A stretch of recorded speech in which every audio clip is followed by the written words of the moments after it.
Donc nous sommes aujourd'hui le 4 mai, donc on va travailler sur les paramètres climatiques. Dans un premier temps, on va corriger le travail que vous aviez à faire pour aujourd'hui. Donc c'était l'activité 1 sur les températures. Donc vous aviez un tableau qui vous présentait les températures moyennes mensuelles mesurées entre 1981 et 2010 sur la station météorologique de Metz-Nancy-Lorraine.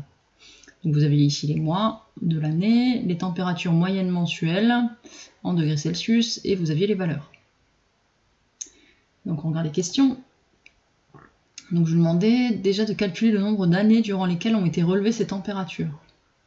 Donc il fallait regarder dans l'énoncé. Ici, dans la présentation du tableau, on avait des données mesurées entre 81 et 2010. Donc si on fait 2010 moins 1981, on trouve 29 ans. Sauf que 1981, cette année-là, elle est mesurée, donc de janvier à décembre, et celle de 2010 aussi. Donc en réalité, c'est pas 29 ans, mais c'est 30 ans. Ensuite, retrouver l'unité de mesure de la température en France. Donc ça, c'était inscrit dans le tableau ici.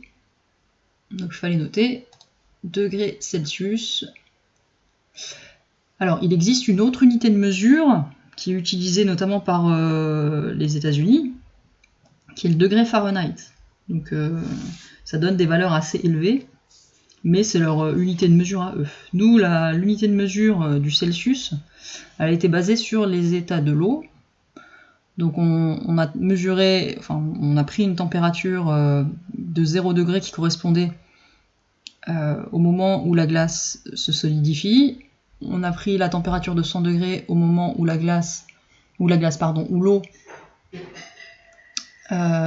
l'eau s'évapore, et ensuite on a gradué ça en 100 unités. Ensuite, je vous demandais de retrouver la température minimale mesurée, donc il suffisait de regarder dans le tableau, la température minimale, donc on se doute bien que c'est en hiver, donc on avait le choix, hein, donc on voit bien que c'est en janvier qu'il fait 1,7 degré. La maximale, même chose, on va regarder plutôt en été. Donc en été, on a juillet, août qui sont maxi, notamment un maxi en juillet avec 19,3. Je vous demande ensuite de calculer l'amplitude thermique. Donc l'amplitude thermique qui se calcule en soustrayant la température minimale à la température maximale. Donc on prend le maxi et on enlève la mini. Donc 19,3 moins 1,7, ça nous donnait 17,6. Ensuite, calculer la moyenne des températures. Donc pour ça, on additionne toutes les températures qu'on va diviser par le nombre de mois. Donc il suffisait de faire la somme de tout ça. Donc vous trouviez 124 et on divisait par 12. Donc on additionne tout ça, je vous ai mis entre parenthèses, divisé par 12, donc ça nous fait bien tout ce qui est entre parenthèses 124. 124 divisé par 12, ça nous fait 10,33333, on arrondit à 10,3, ça va très bien. Et là, c'est une question supplémentaire que vous ne pouviez pas trouver avec le document, mais ça, normalement, vous le savez peut-être. Donc, je vous demandais de citer l'appareil permettant de mesurer la température. Donc, dans ce cas-là, on a besoin d'un thermomètre. Alors, donc vous allez me prendre votre cours. Donc, si vous vous rappelez, la semaine dernière, on avait noté le titre et l'introduction. Donc là, toujours dans votre cahier ou sur une feuille, selon ce que vous avez sur vous. Donc vous allez noter un grand 1, les paramètres climatiques. Alors concernant les paramètres climatiques, je vous avais dit,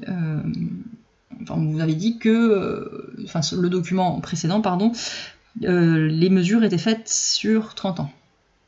Donc ça, on va le noter. Donc afin de déterminer un climat local, les mesures sont effectuées tous les jours durant 30 ans. Donc en fait, par exemple, si vous prenez des données climatiques aujourd'hui, vous ne pouvez pas dire que le jour, les températures et les précipitations que vous allez avoir aujourd'hui correspondent aux températures et précipitations qu'on observe en mai en général. Donc pour être sûr d'avoir des données qu'on peut calquer toutes les années suivantes et déterminer que le climat qu'on rencontre en Moselle, c'est tel climat, il faut vraiment effectuer des mesures tous les jours et durant 30 ans. Durant 30 ans pour avoir une moyenne, parce qu'il y a certaines années qui sont très chaudes, d'autres qui sont plus froides, et ça ne peut pas nous dire exactement à quel climat on appartient.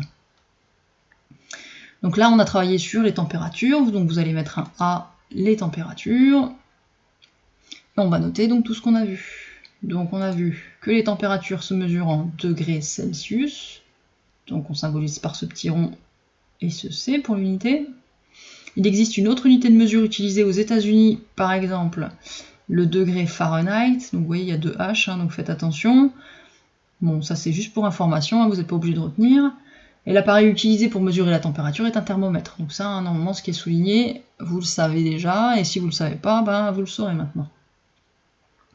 Donc voilà à quoi ça ressemble un thermomètre. Donc je vous ai mis un thermomètre qu'on peut mettre à l'intérieur ou à l'extérieur de chez soi. Après, il existe des sondes thermométriques qui sont un peu plus précises et qui sont utilisées dans les stations météo. Et on va noter en Moselle l'amplitude thermique. Donc on a vu que c'était la différence entre la température maxi et la température minimale, pardon. Elle est assez élevée. Donc quand je dis qu'elle est assez élevée, elle est assez élevée par rapport au reste de la France. Donc c'est-à-dire qu'en Moselle, on a des mois très froids et on peut avoir des mois très chauds. Par exemple, dans le sud de la France, on a des mois très chauds en été, mais les hivers sont pas très froids. Et un autre exemple, en Bretagne, on a des hivers plutôt doux et des étés pas très très chauds, on dit qu'ils sont frais. Donc là, les amplitudes thermiques, elles sont moins élevées que chez nous.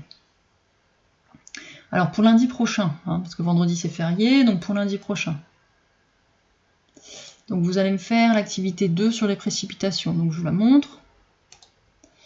Donc c'est toujours la même chose, hein. J'ai pris des données entre 81 et 2010 au niveau de la station météo de Metz-Nancy-Lorraine. Donc vous avez toujours les mois, vous avez toujours, enfin là cette fois-ci c'est des cumuls moyens mensuels de précipitations. Donc pendant un mois, on va mesurer tous les jours les précipitations et on les additionne. Hein. C'est pas sur une journée, hein, c'est vraiment sur un mois. Et c'est bien une moyenne, parce qu'on fait une moyenne entre 81 et 2010. D'accord? Donc ça, c'est les précipitations pour un mois.